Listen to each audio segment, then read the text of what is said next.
한국인들이 유독히 췌장이 작다, 서구인들에 비해서 이런 얘기가 있어요. 근데 서양인들은 체구가 크니까 그만큼의 췌장이 큰 건데 우리는 이 체구에 췌장만 클 수도 없는 건데 비율이 문제가 있어서 이렇게 우리나라에 당뇨 인구가 생기는 걸까요?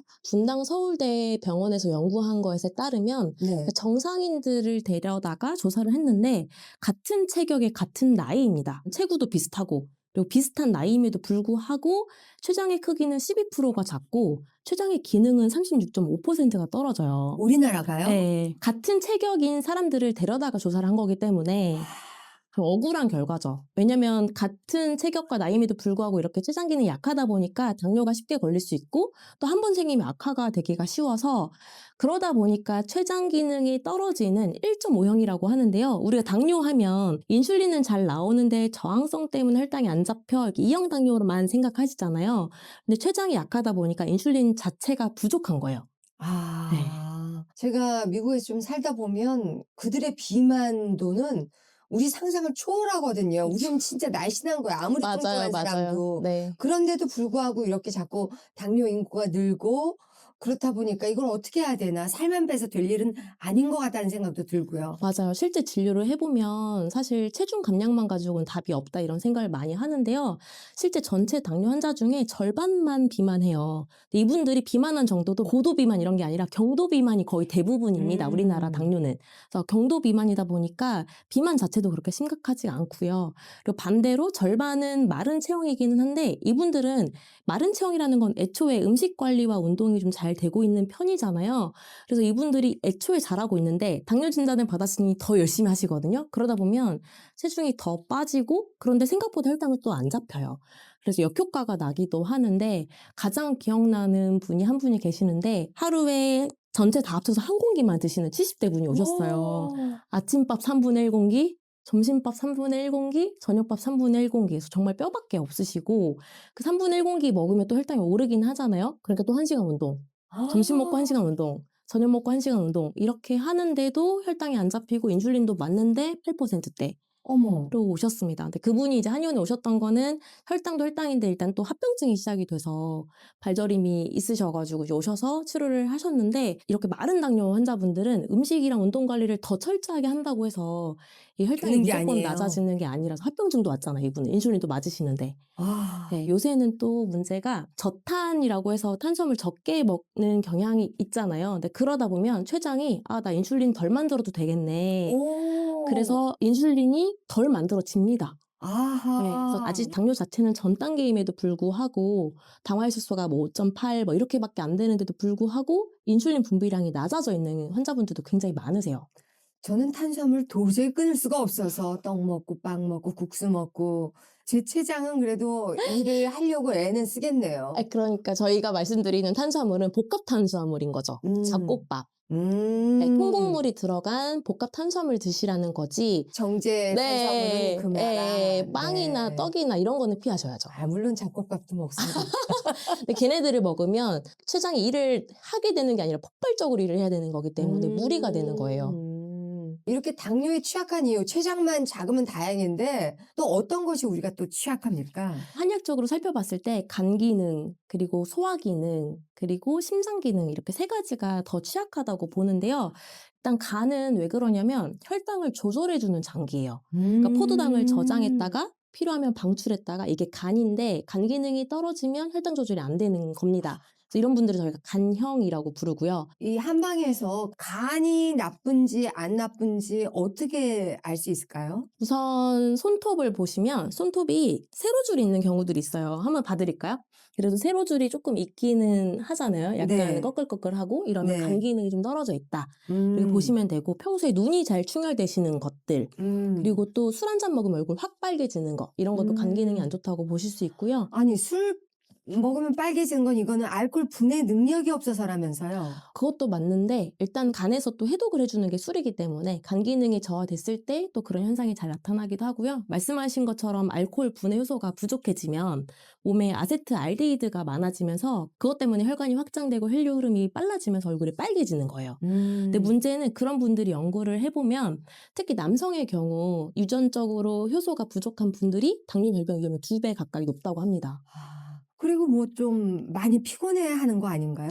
피로는 간 때문이야라는 말 하잖아요. 그래서 네. 많이 피로해하고 잠을 잤는데도 피로해하고 그런 경향이 있죠. 그리고 쥐도 잘 나고요. 쥐도 잘 예, 우리 나고. 여행 가서 좀 많이 걷고 피곤하고 스트레스 받은 날 쥐 나는 경험이 있을 수 있는데 그게 네. 그날 간 기능이 좀 떨어졌다. 음. 간이 좀 힘들어졌다. 이렇게 생각하시면 되겠습니다. 그리고 한약, 보약을 1년 내내 먹는 사람들도 간 기능이 떨어진다면서요. 그렇지는 않을 겁니다. 그래요? 네.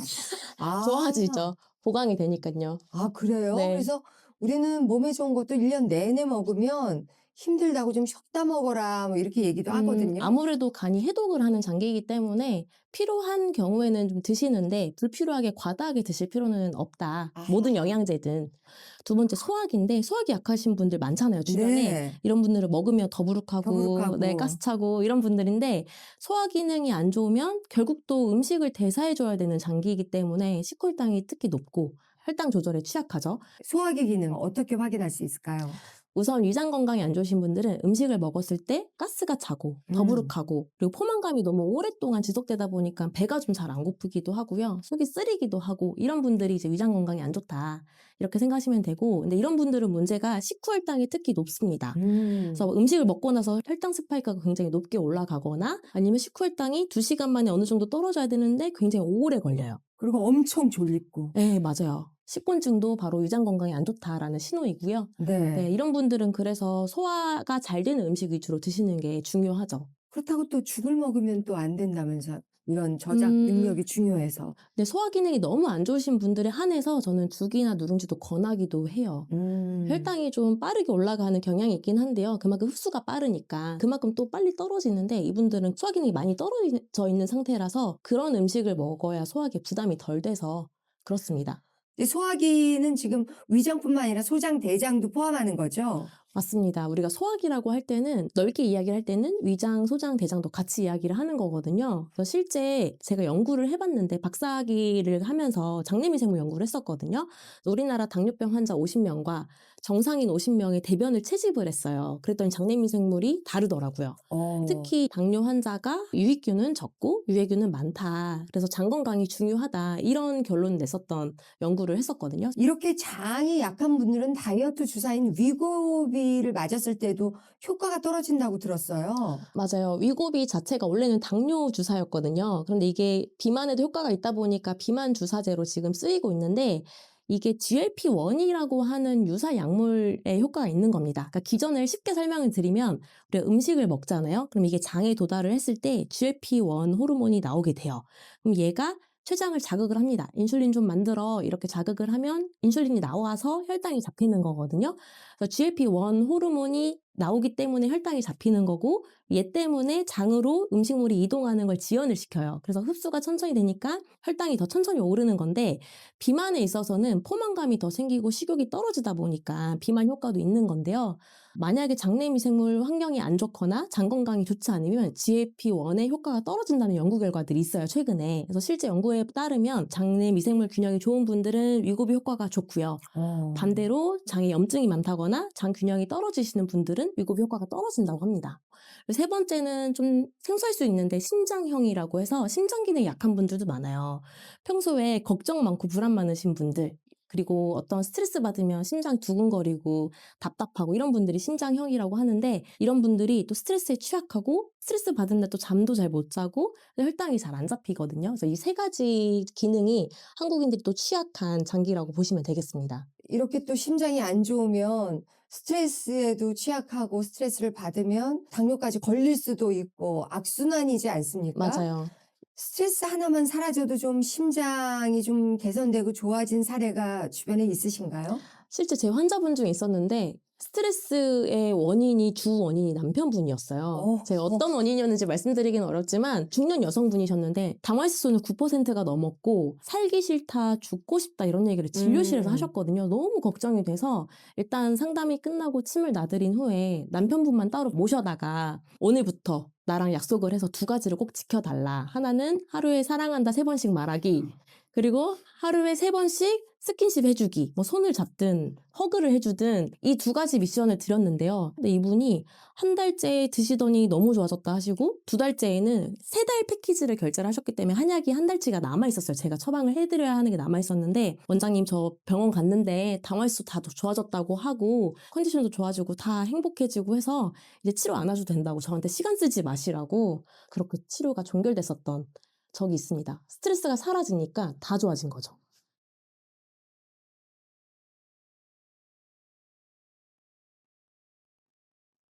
요즘 젊은 사람들도 당뇨 인구가 확 늘었고요. 당뇨 인구가 폭발적으로 증가하고 있다. 이런 이야기가 있는데 왜 그렇다고 보세요? 당뇨는 생활습관병이라고 하잖아요. 그런데 음식, 그리고 운동, 수면, 스트레스 이 모든 것에 문제가 있다고 보는데 첫 번째 음식은 예전에는 자연에서 재료를 가져와서 조리를 해서 먹었잖아요. 근데 지금은 가공식품도 너무 많고 패스트푸드도 너무 많고 그러다 보니까 또 고열량에 고지방에 이렇게 먹게 되고 또 문제는 또 야식도 먹고 과식도 하게 되고 하니까 먹는 게 너무 일단 많아지고 열량도 많아졌고요. 두 번째는 활동량이 너무 줄어서 앉아있는 시간이 너무 많습니다. 현대인들이. 네, 자동차도 생기고 가사노동도 많이 줄었잖아요. 그래서 앉아있는 시간이 너무 많아서 예전에는 그냥 이렇게 일하는 것 자체가 가사노동 하는 것 자체가 활동이고 운동이었는데 지금은 운동하는 시간을 따로 내서 운동을 해야 되는데 그마저도 쉽지 않고 그리고 수면도 많이 안 좋아졌죠. 예전에는 해가 지면 잤잖아요. 근데 그쵸. 지금은 해가 져도 또 조명도 밝고 하기 때문에 늦게 계속 자고 유튜브를 보면서. 그쵸. 늦게 자고 수면의 질도 네. 떨어지고 하다 보니까 수면도 안 좋고 또 스트레스도 많이 받고 그러니까 이런 모든 것들이 복합적으로 나타나다 보니까 당뇨 환자가 폭발적으로 늘지 않나 이렇게 생각합니다. 전체적으로 아주 네, 안 좋은 것들이 참 많아졌는데 네. 원장님 하루에 몇 시간이나 운동하시는데요? 저는 하루에 1시간은 그래도 하려고 노력하고요. 요가를 10년 넘게 하고 있습니다. 아하. 네. 어쨌든 간, 소화기, 심장 기능 약한 분들, 췌장까지 포함해서 당뇨에 좀 빈도가 노출돼 있다라고 얘기를 해도 과언이 아닐 겁니다. 이런 분들이 한의원에 오시면 어떻게 처방을 하세요? 일단은 생활관리법을 알려드리는데요. 간 유형은 금주, 절주가 일단 핵심입니다. 간 기능에 가장 최악인 게 가장 대표적인 게 술이거든요. 아, 술을 안 먹으면 제일 좋고 절주하셔야 하고요. 두 번째는 잠이 중요해요. 이런 분들은 간이 낮에는 일을 한다 하더라도 휴식을 그래도 할 수 있는 게 밤에 수면 시간이거든요. 그래서 수면 굉장히 중요하고요. 소화기 약하신 분들은 가장 중요한 게 저녁밥을 먹고 3-4시간 금식을 하셔야 돼요. 그물 외에는 안 먹는 거죠. 그래야 소화기를 비우고 자는데 그렇게 해야만 소화기가 조금씩 나아집니다. 그리고 이런 분들은 소화가 잘 되는 음식, 잘 되는 음식은 뭐냐면 남들이 좋다는 음식 말고 내가 먹고 나한테. 나서 불편하지 않은 음식, 그렇게 해야 조금씩 소화기가 개선이 되고요. 심장 유형이 조금 더 어렵기는 한데 이런 분들은 수면도 중요하고 그리고 평소에 호흡법이나 명상 이런 것들도 좀 해주시고 괜찮아 잘하고 있어 나에게 격려도 많이 해주고 그리고 이런 분들은 특히 커피에 취약하거든요. 그래서 커피를 마시면 또 두근두근 거리기 때문에 커피 끊기 이런 것들 알려드리고 있고요. 마지막으로 췌장 기능이 약하신 분들도 많아요. 한국형 당뇨에는 이런 분들은 저탄수화물 식단을 하지 말라고 말씀을 드립니다. 너무 탄수화물을 안 먹어버리면 췌장이 나 할 일 없어 인슐린 만들 필요가 없네 라고 하면서 인슐린 분비량을 더 낮춰버리거든요.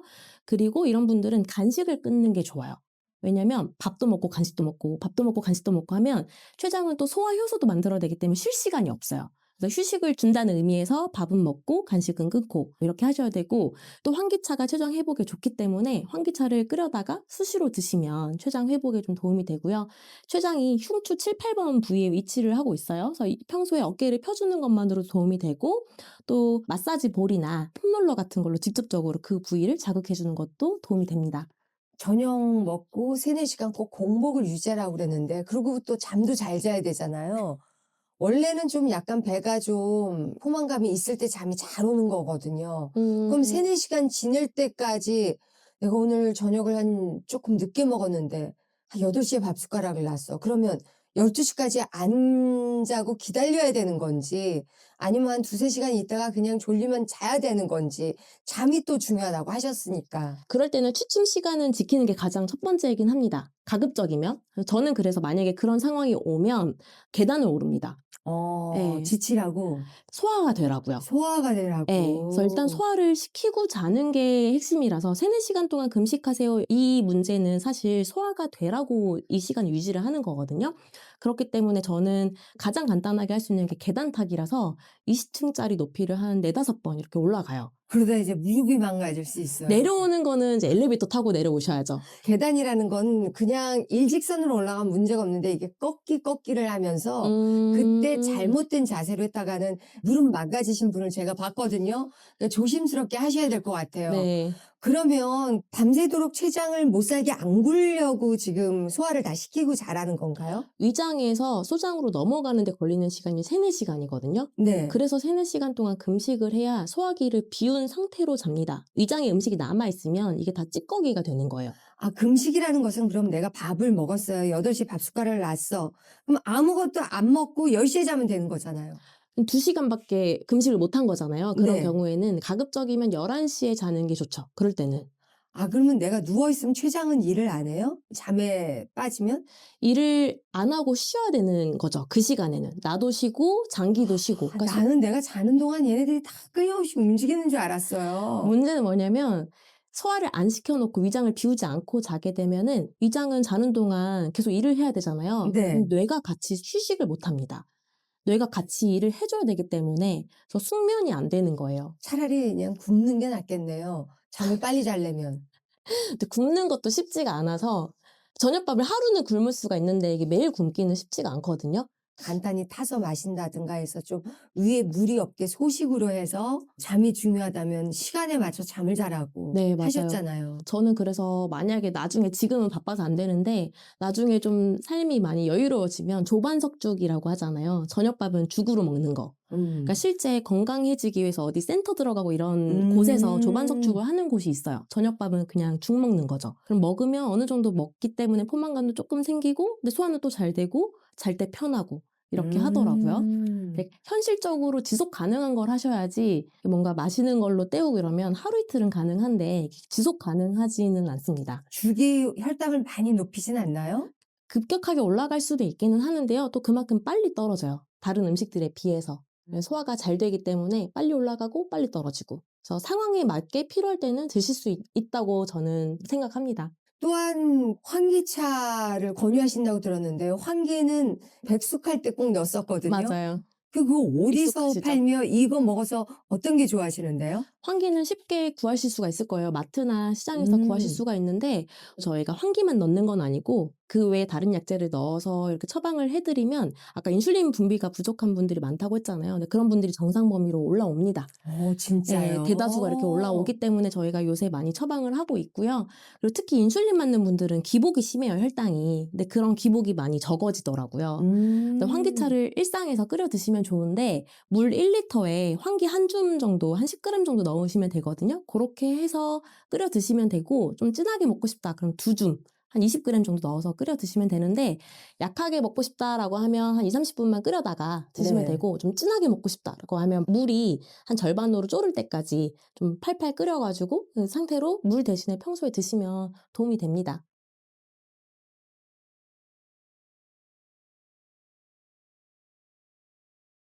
원장님, 당뇨를 졸업하면 당뇨만 좋아지는 게 아니라 온몸의 질환이 좋아진다는 얘기도 들었거든요. 사실인가요? 네. 실제 룩 어헤드라는 연구가 있는데요. 그 연구 결과 12년 동안 당뇨 환자들을 추적 관찰을 했더니 한 번 졸업하는 것만으로도 심장 발생 위험이 40%, 신장 질환 발생률은 33%가 줄었다는 연구 결과가 있어요. 그래서 졸업을 하기 위해서 노력하셨으면 좋겠습니다. 당뇨 졸업의 기준이 뭔가요? 병원에서 주는 약을 끊는 건가요? 아니면 내가 아침에 수치를 재봤는데 정상 수치가 나왔어. 그거를 얘기하는 건가요? 아니면 당화혈색소를 보고하나요? 일단 가장 객관적인 당화혈색소를 가지고 보는데요. 당뇨 졸업의 정의 자체가 일단 의학적인 음. 용어로는 당뇨 관해예요. 근데 당뇨 관해라고 하는 정의 자체는 당뇨약을 모두 끊고 당화혈색소가 6.5% 미만으로 6개월 이상 유지가 됐을 때 당뇨 관해됐다. 이렇게 이야기를 하고요.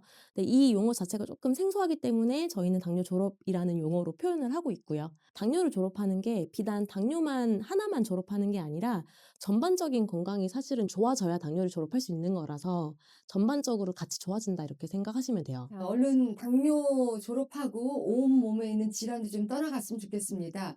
일단 당뇨가 있는지 없는지 내가 체크를 하려면 이 바늘로 콕 찔러가지고 이렇게 하던데 그것만 하는 게 아니라 또 당화혈색소도 봐야 된다. 뭐 이렇게 얘기를 하더라고요. 네, 맞아요. 어떤 게 중요한 거예요? 둘 다 중요한데요. 일단 일상에서는 혈당을 봐야 내 몸 상태가 어떻게 변하는지를 볼 수 있기 때문에 집에서 혈당을 재는 것도 중요하기는 한데요. 가장 객관적인 지표로 삼는 거는 사실 당화혈색소거든요.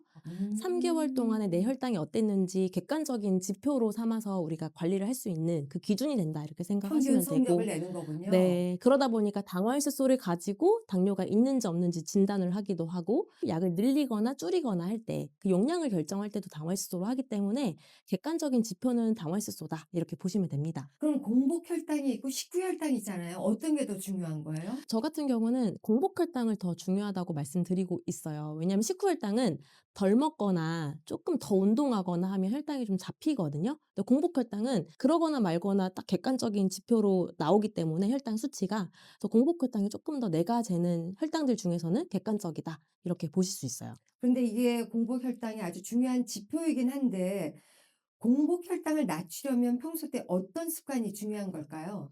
일단은 저희가 공복 혈당을 어떻게 활용을 하고 있는지를 말씀을 드릴게요. 탁상 달력에다가 아침마다 공복 혈당을 적습니다. 아하. 네, 그리고 공복 혈당은 아침에 일어나서 1시간 안에 측정을 하시는 게 가장 정확하거든요. 근데 그렇게 적고 나서 평소보다 높거나 낮을 때만 그 이유를 적으시고요. 평소랑 음. 비슷할 때 그냥 넘어가는 거예요. 그런 날은. 적고 네. 끝. 근데 오늘은 높네? 내가 어제 늦게 잤나? 어제 음. 내가 술 마셨나? 고기 음. 먹어서 그런가? 소화가 안 되고 잤나? 이런 식으로 자꾸 적다 보면은 공통적인 것들이 생기는 거죠. 아, 네. 회식할 때 높구나. 그렇구나. 늦게 잘 때 높구나. 하루 전날 정도 거는 외울 예. 수 있으니까. 예예예. 근데 그렇게 하다 보니까 이걸 환자분들이랑 쭉 해 보니까 3가지 공통적인 것들이 있더라고요. 첫 번째가 저녁밥을 먹고 3-4시간 금식을 했느냐 안 했느냐, 이게 음. 굉장히 결정적으로 중요합니다. 그래서 음. 3-4시간 동안은 물 외에는 아예 금식 이렇게 많이 말씀드리고 있고요. 3-4시간 금식을 한다는 것은 전제가 소화가 다 된 상태로 잔다. 요게 전제라고 생각하시면 되고요. 그다음에 공통적으로 확인한 게 수면이었어요. 그러니까 저희가 음. 수면을 환자분들에게 "빨리 주무셔야 됩니다. 많이 주무세요."라고 하시면 알겠다 하고 잘 안 되잖아요. 근데 그쵸. 공복 혈당을 재보면 많이 자면 더 낮게 나오고, 그리고 적게 자면 더 높게 나오고. 적당하게 그쵸. 잔 날 적당히 그걸 몇 7-8 시간으로 시간으로 보세요? 봅니다. 7-8 시간. 연구에서도 말씀하신 것처럼 수면에 관한 연구가 9시간 이상 주무시는 분들이 오히려 당뇨 발병 위험이 더 높아요. 그리고 마지막 세 번째는 운동인데요. 운동은 사실 좀 야속하게도 많이 하면 다음날 기대를 하는데 생각보다 공복혈당 안 잡히고, 음. 또 운동 안 해서 걱정했는데 공복혈당 괜찮고 이러거든요. 그러니까 음. 운동은 단기적으로 공복혈당을 낮추려고 하기보다는, 그러니까 장기적으로 긴 호흡으로 운동을 꾸준히 하는 게 가장 기본이라고 생각하시면 됩니다. 공복 시간을 좀 늘리는 간헐적 단식이 굉장히 열풍이잖아요, 아직도. 근데 이게 당뇨 환자들한테는 어떨까요? 아침을 먹는 게 나을까요? 아니면 그래도 좀 속을 좀 비워 놓는 게 나을까요? 저는 아침을 드시라고 말씀을 드리는 편인데요. 아침을 안 먹고 공복 상태로 혈당을 1시간마다 재보면 혈당이 올라갑니다. 진짜요? 예. 아무것도 안 먹었는데요? 예. 의학적으로 이게 올라갈 수밖에 없는 게, 우리가 아침을 안 먹으면 코르티솔 호르몬이 계속 나와서 이게 혈당이 계속 올라가는 상태가 되거든요. 그리고 또 문제가 안 음. 좋은 간식을 먹기 때문에 혈당의 변동폭이 커져요. 또 맞아요. 췌장에 무리도 많이 되고요. 그래서 또 특히 또 당뇨약을 드셔야 되는 경우들이 많은데 아침을 안 먹고 당뇨약을 먹는 게 또 부담되기도 하고 저혈당 위험도 있기 때문에, 음. 그래서 "아침은 가급적 드셔라." 이렇게 말씀을 드리죠. 뭐 습관이 돼서 못 먹기도 하고 너무나 바빠서 '나는 아침을 못 먹는다.' 하는 분들에게 추천하는 뭐 간단식이 있다면요? 일단은 '습관 때문에 못 먹겠다. 바빠서 못 먹겠다.' 이런 분들은 달걀이 그래도 가장 무난하잖아요. 몇 간편하고. 개까지? 한 2개 정도는 괜찮습니다. 근데 만약에 '난 소화 기능이 안 좋아서 위장에 부담이 돼서 아침을 못 먹는 거다.' 이런 분들은 한약명으로는 산약이라고 하는데요. 마를 그냥 우유나 두유에다가 갈아서 드시는 거를 권해 드려요. 마가 왜 좋은데요? 마는 일단은 뮤신이라는 성분이 있기 때문에 위장 보호 효과가 있어요. 아하. 포만감도 생기기도 하고 식이섬유가 많고 혈당이 좀 천천히 올라가기 때문에 아침 대용식으로 괜찮습니다. 혈당 스파이크를 막기 위해서는 또 운동이 필수적이잖아요. 특별히 뭐 좀 추천하는 운동이 있을까요? 일단 가장 기본은 안 앉아 있어야 돼요. 음. 앉아 있지 않는 게 제일 중요합니다. 음. 식후 10분은 뭐라도 아유, 하셔야 돼요. 앉아 있기만 하나요? 누워 있죠. 비스듬히 누워 가지고 그냥 햇살 아래서 잠시 자고 나면 아. 얼마나 행복한지 속은 더부룩해도. 10 분만 걷고 누우십시오 그러면. 아, 10 그러니까 분 10 분이 정도는. 중요해요. 하루에 30 분을 음. 몰아서 운동하는 것보다 식후에 10 아하. 분씩 쪼개서 운동하는 게 더 효과적이다 이런 연구 결과도 있거든요. 그럼 빠른 걸음이에요? 천천히 상관없어요. 그러니까 앉아 상관없어요? 있지만 않으면 일단 괜찮고요. 뭐 집안일을 하든 아니면 뭐 산책을 하든 계단 오르기를 하든 뭐든 상관이 없는데 그래도 가장 대표적인 거 하나만 꼽아 달라라고 하면 저는 맨발 걷기 많이 말씀을 드리거든요. 일단은 밥을 먹고 나서 맨발 걷기를 하면 소화가 잘 되고요. 소화 기능이 또 좋아집니다. 그리고 또 운동 효과가 있는 게 맨발 걷기를 하면 또 근육이 더 많이 활성화가 돼서 운동 효과가 더 뛰어납니다. 그리고 또 잠을 잘 잔다 이런 얘기들 많이 하시거든요. 수면에 도움이 되고 또 스트레스 호르몬 분비를 줄여줘서 스트레스 완화에도 도움이 됩니다. 밥 먹고 맨발 걷기를 찾으려면 저쪽에 황토발 길이 있어. 그러면 내가 방바닥에서라도 맨발을 걸어야 되는지 자갈판이라도 사서 좀 해야 되는 건지 방법을 좀 알았으면 좋겠어요. 맨발 걷기에 근데 가장 대표적인 효과가 지압과 접지거든요. 그 네. 접지는 지구를 디뎌야 되는 거라서 만약에 나는 그렇게까지는 못한다라고 하시면 아까 말씀하셨던 지압판 아니면 계란판 한 10개 정도 재활용하는 날 구에다가 그 아픈 면이 있고 안 아픈 면이 있거든요. 그 안 아픈 면에서 한 10분 정도 이렇게 걸으셔도 지압이 잘 되니까 효과가 좋아요. 주변에서 식후 혈당 확 치솟으면서 돌아가신 분도 있다 보니까 식후 혈당 스파이크 막을 수 있는 방법, 뭐 피해야 할 음식 어떤 게 있을까요? 일단 혈당 스파이크를 막기 위해서 우리가 흔히 알고 있는 게 거꾸로 식사 네. 들어보셨죠? 그럼요. 예. 야채 네. 먼저 먹고 그다음에 단백질 먹고 그다음에 탄수화물 순으로 드시면 혈당 스파이크를 좀 완만하게 잡는 데 도움이 되고요. 이 야채보다는 이제 단백질을 어떻게 먹느냐 요거를 좀 많이 궁금해하실 텐데 가장 많이 권해 드리는 게 달걀.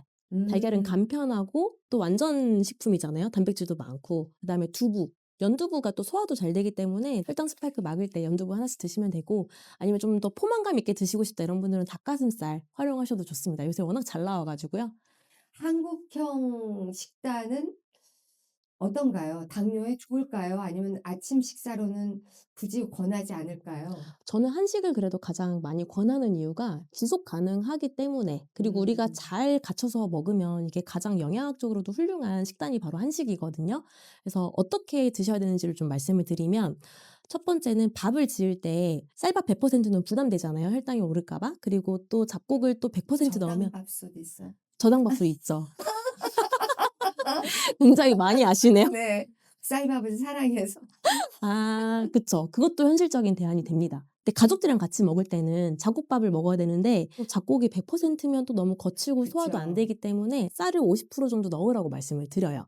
그리고 나서 한 두세 가지 소화가 잘 되는 잡곡이나 콩 같은 거 좀 섞어서 이렇게 드시면 가족들이 즐겨서 맛있게 먹을 수 있는 밥이 나에게도 좋다. 이렇게 당뇨 환자분들에게 말씀을 드리고 있고요.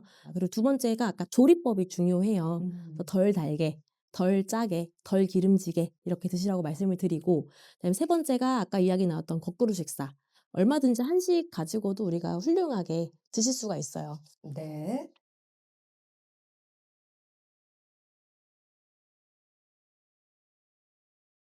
당뇨가 제일 무서운 건 합병증 때문입니다. 근데 당뇨나 합병증까지도 알 수 있는 그런 검사가 있다면서요? 맞아요. 사실 당화혈수소가 좋기는 한데 이것만 검사하기에는 우리 몸 상태를 전반적으로 파악하기가 어려워요. 그래서 저희가 세 가지 검사를 꼭 같이 하라고 말씀을 드리고 있는데 첫 번째가 당뇨는 인슐린 저항성 때문이다. 이런 얘기 들어보셨죠? 그래서 네. 인슐린 저항성을 검사할 수가 있어요. 근데 그건 또 잘 아. 모르시더라고요.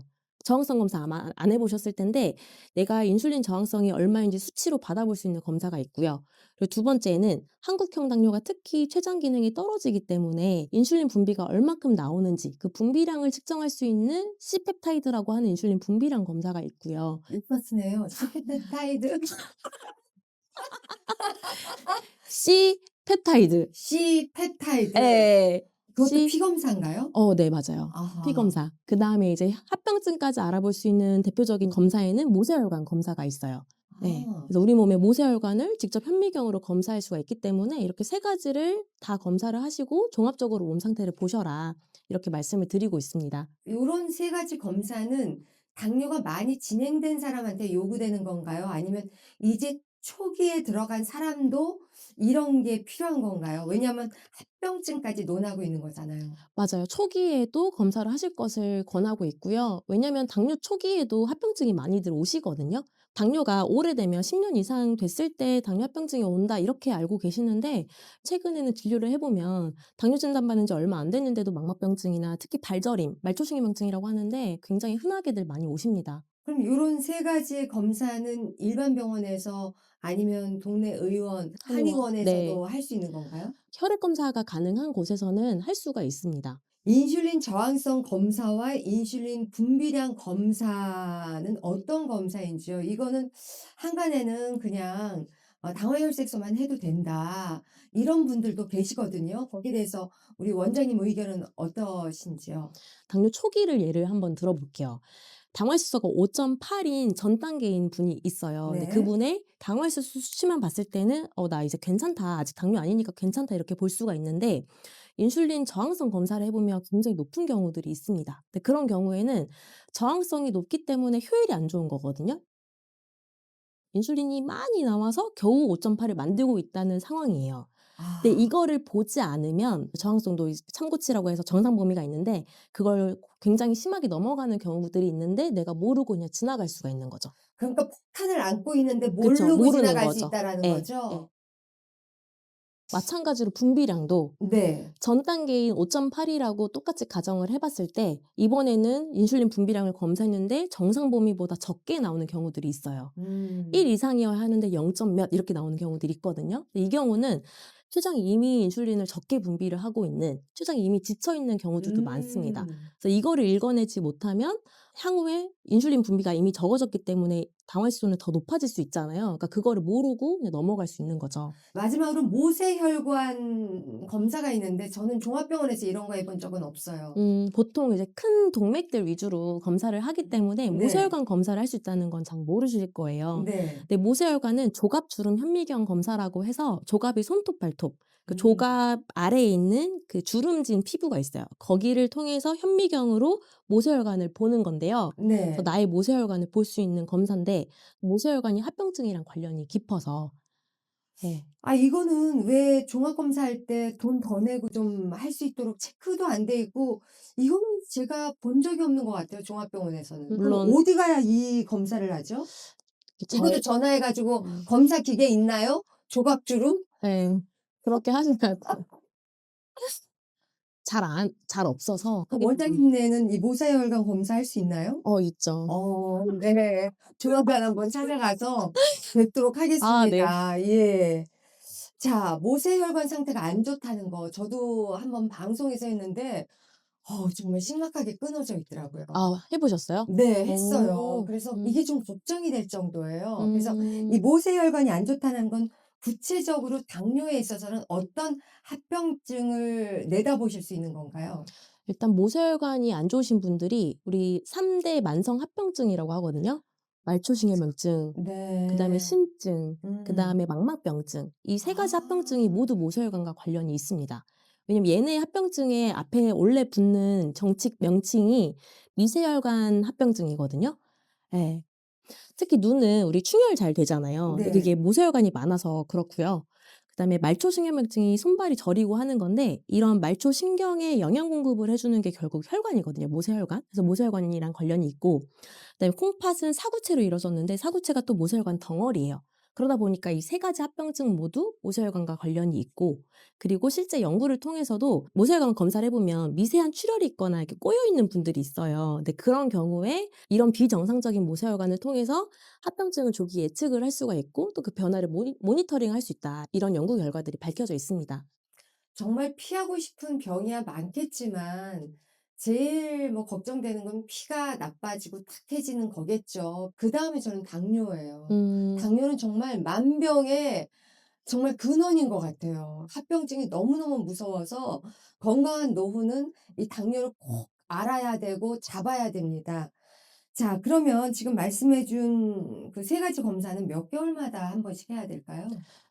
저는 가급적 3개월에 한 번씩 하시라고는 말씀을 드리는 게 왜냐면 계속 변하거든요. 근데 아. 모세혈관도 저도 검사를 했더니 그 뒤로 계속 보면은 좋아집니다. 또 음식 관리도 하고 운동도 하고 하면 모세혈관이 개선이 되는 게 보이거든요.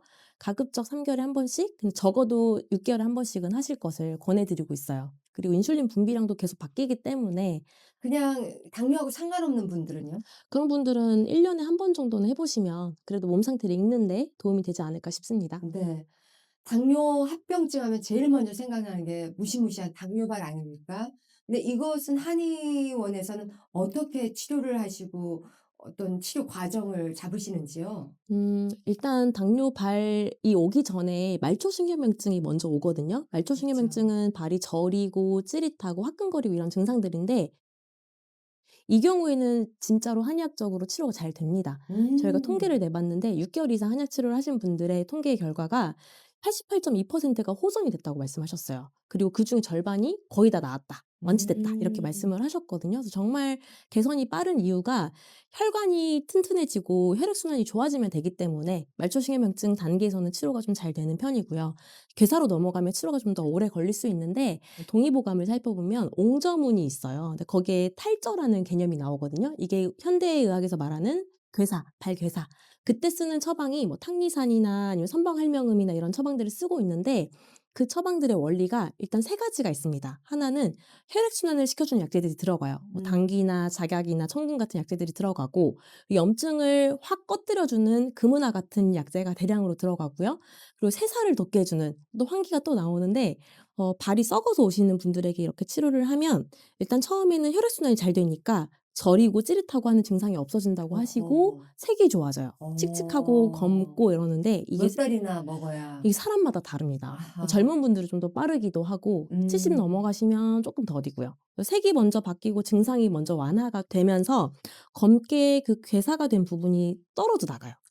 좋은 거예요. 오. 떨어져 나가서 탈락이 되고 그러면 상처가 남거든요. 그 부분이 이제 그때 환기 같은 약재들이 힘을 써서 세살을. 새살이 돋는 거죠.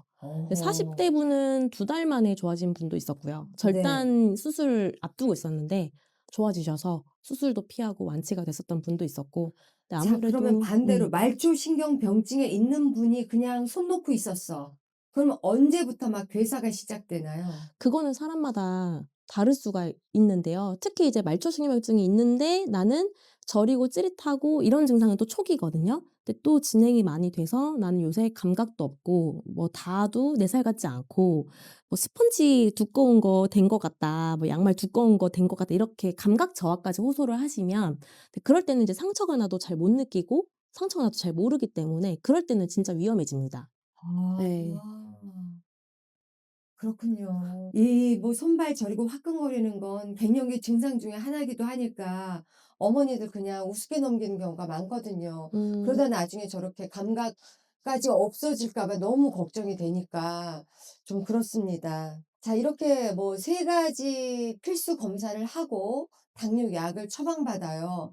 그래서 먹고 치료가 되면 다행인데 어떤 분들은 "당뇨 약이 안 들어요." 하는 분들이 가끔 있으시더라고요. 왜 그런 걸까요? 일단은 너무 안타깝게도 한 32%만 조절이 됩니다. 그게 무슨 말이에요? 당뇨약을 70%는 말이 먹고 안 들어요?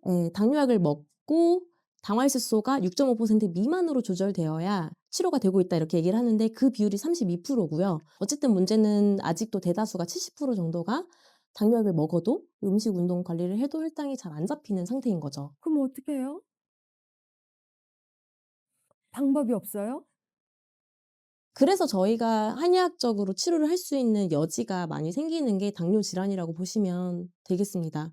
우리 당뇨 환자들에게 평소에 꼭 챙겨 먹었으면 좋겠다는 음식들 어떤 게 있을까요? 사실 저는 환기를 가장 권해드리고 싶고요. 이거 당장 살려고 안 그래도 환기를.